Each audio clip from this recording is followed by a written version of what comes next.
Hello friends, मैं आपका दोस्त डॉक्टर सुनील कुमार और आप देख रहे हैं doctor Kumar education clinic. I am post doctorate in clinical medicine, metabolic science and lifestyle disease and medical anatomy and the physiology. I am practicing as a clinical physician. Last 2 decade से मैं as a clinical physician practice कर रहा हूँ। तो आज हम बात करेंगे कि पेट में जो सूजन है, जो आपके गट के अंदर इन्फ्लामेशन है, वो क्यों होता है और उसके क्या कारण है। आपने देखा होगा कि बहुत सारे लोगों को पेट बहुत तन जाता है, ब्लोट हो जाता है, पेट फूला रहता है, पेट बहुत हार्ड रहता है। जब आप दबा के देखेंगे तो पेट सॉफ्ट नहीं दिखता। देखो, जनरली पेट हार्ड नहीं रहना चाहिए, पेट आपका बिल्कुल सॉफ्ट रहना चाहिए। यदि पेट के अंदर हार्डनेस है तो फिर आपको कोई अंडरलाइन प्रॉब्लम हो सकती है, कोई डिसीज हो सकता है। तो उसके कारण और उसका बचाव क्या है, इलाज क्या है, उस सब पे बात करेंगे। पेट में सूजन एक बहुत कॉमन सी प्रॉब्लम है जो हर चौथे या पांचवें इंसान को आपको मिल जाएगी। तो आखिर इसका कारण क्या है और उसको हम कैसे डील करें। देखो, सबसे पहली बात है कि पेट में यदि सूजन है तो कोई ना कोई अंडरलाइन जरूर कॉज होता है।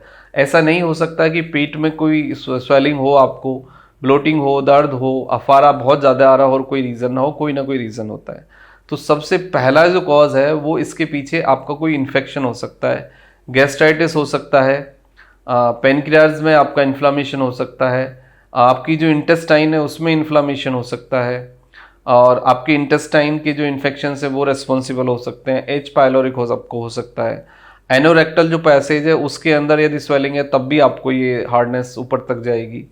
कोई anorectal infection like fistula, फिजर, piles, ये सब आपको हो सकते हैं। इसके कारण भी आपको पूरा इंटेस्टाइन का जो रीजन है उधर स्वेलिंग आ जाती है। जो स्वेलिंग आती है तो आपका जो एसिड है, यानी जो आपको गैस्ट्रिक कंटेंट्स हैं, वो ऊपर की तरफ फ्लो करते हैं और फिर आपको हार्डनेस महसूस होती है।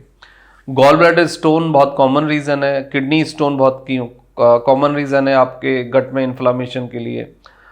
फिर आपका जो पेट के अंदर कई बार देखा जाता है कि लोगों को कुछ गांठ बन गई या सिस्ट हो गई, वो भी एक रीज़न हो सकता है। फिर ब्लोटिंग, बहुत ज़्यादा गैस का बनना, बहुत ज़्यादा अफारा आता है लोगों को, ब्लोट करता है पेट, गैस रुक जाती है। हवा पास जिनको नहीं होती अच्छे से, जिन्हें कॉन्स्टिपेशन रहता है, उनको बहुत जल्दी स्वेलिंग आता है क्योंकि एसिड कंसंट्रेट होकर एक जगह रुक जाता है। तो यदि आपका एसिड अच्छे से पास हो रहा है, आपको कॉन्स्टिपेशन नहीं है, एरिएशन आप रख पा रहे हैं, तो फिर आपको ये प्रॉब्लम्स नहीं होंगे। कॉन्स्टिपेशन एक बहुत कॉमन सी प्रॉब्लम है इस कंडीशंस में। तो सबसे पहले आपको, यदि आपको पेट बहुत ज़्यादा हार्ड रहता है तो अपने डाइजेशन को इम्प्रूव करना चाहिए और कॉन्स्टिपेशन को फोकस करना चाहिए। डाइजेशन को इम्प्रूव करने से मेरा मतलब है कि आपको अच्छे से भूख लगे, अच्छे से पेशाब आए, अच्छे से आपको स्टूल पास हो और आपको गैस पास हो, तो फिर इसका मतलब है कि आपको डाइजेशन अच्छे से हो रहा है। इसके नेक्स्ट लेवल है एक्यूट या एसिडिक कंडीशन होती है। आपकी जो गट है यदि बहुत ज़्यादा एसिडिक कंडीशन है उसकी, तब भी ये प्रॉब्लम्स आपको होंगी। तो कोशिश ये करिए कि नॉर्मल पीएच का फूड आप खाएं। नॉर्मल पीएच का फूड लेंगे तो आपको एसिडिक कंडीशन नॉर्मलाइज हो जाएगी, प्लस जो गट का जो डाइजेशन है, जो गट का इन्वायरमेंट है, वो ठीक हो जाएगा। नॉर्मल पीएच से फूड से मतलब है पपीता खाइए, सेब खाइए, नाशपाती खाइए, जितनी भी हरी ग्रीन रेड वेजिटेबल्स हैं वो खाइए, प्लस आप अपने खाने में फाइबर रखिए। खिचड़ी खाइए, दलिया खाइए, पोहा खाइए, मल्टीग्रेन डोसा खाइए, ओट्स मील लीजिए। तो ये सब आपको नॉर्मल पीएच वाले फूड हैं, ये सब आपको हेल्प करेंगे।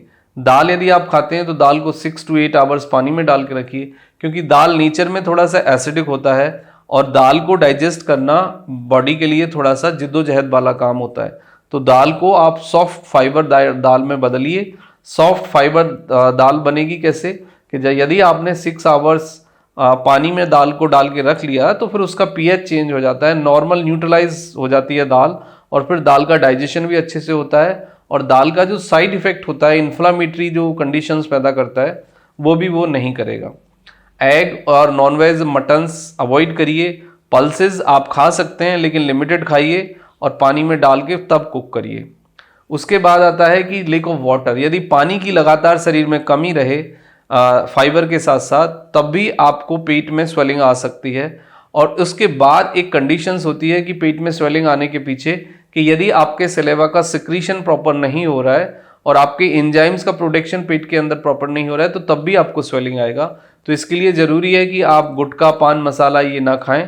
यदि अल्कोहल लेते हैं तो आप वो बंद कर दें, प्लस खाने को अच्छे से चू करके खाएं, यदि आप खाने को अच्छे से च्यू करके खाएंगे तो आपका सलेवा प्रोड्यूस होगा, और सलेवा जो है आपका वो आपके पीएच को रेगुलेट करता है, एंटीसेप्टिक है, एंटी इन्फ्लामेटरी है, और प्लस वो गट के इन्वायरमेंट को रेगुलेट करने में और डाइजेशन को इम्प्रूव करने में काफ़ी हद तक मदद करता है। तो ये बहुत इंपॉर्टेंट चीज़ है। उसके बाद आता है कि एच पाइलोरिक इन्फेक्शन या गैस्ट्राइटिस, यदि बार बार आपको इन्फेक्शन होता है तो आपको इसके लिए मेडिकली देखना चाहिए, डॉक्टर से मिलना चाहिए। इसके लिए आप एक एंटीबायोटिक का कोर्स ले सकते हैं, लेकिन यदि ये रिपीटेडली हो रहा है तो फिर आपको एक एंडोस्कोपी कराने की आवश्यकता हो सकती है, या डॉक्टर को आप फिजिकली मिल लीजिए। तो डॉक्टर आपको जब फिजिकली एग्जामिन करेगा तो डॉक्टर को ये समझ आएगा कि आपका जो गट के अंदर स्वेलिंग है उसका रीज़न क्या है। वैसे गट के स्वेलिंग को, इंडाइजेशन को, कॉन्स्टिपेशन को और इन प्रॉब्लम्स को डील करने के लिए सबसे अच्छा फॉर्मूला है कि 75% लगभग आप लिक्विड डाइट लें। लिक्विड डाइट में आपका छाछ है, आपका कम फैट वाला दूध है, जूस है, पानी है, ये रखें, और 20% आप सॉलिड, सेमी सॉलिड रखें, और 5% पेट आप खाली रखें।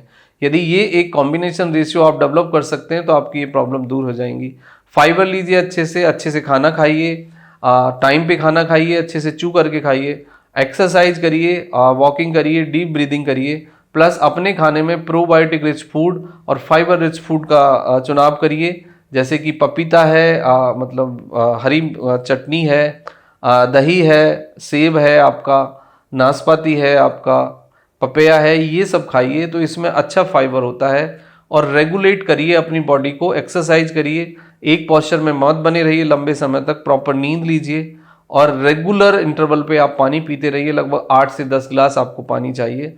तो इस तरीके से आप पेट की स्वेलिंग को कम कर सकते हैं, रिड्यूस कर सकते हैं। बट अंडरलाइन रीजन में यदि गैस्ट्राइटिस है, एच पाइलोरिक इन्फेक्शन है, या कोई और अंडरलाइन कंडीशन है लाइक स्टोन है या कोई और प्रॉब्लम है, तो उसको आपको मेडिकली मैनेज करना होगा, तभी आपकी पेट की सूजन कम होगी। Thank you very much and take care yourself.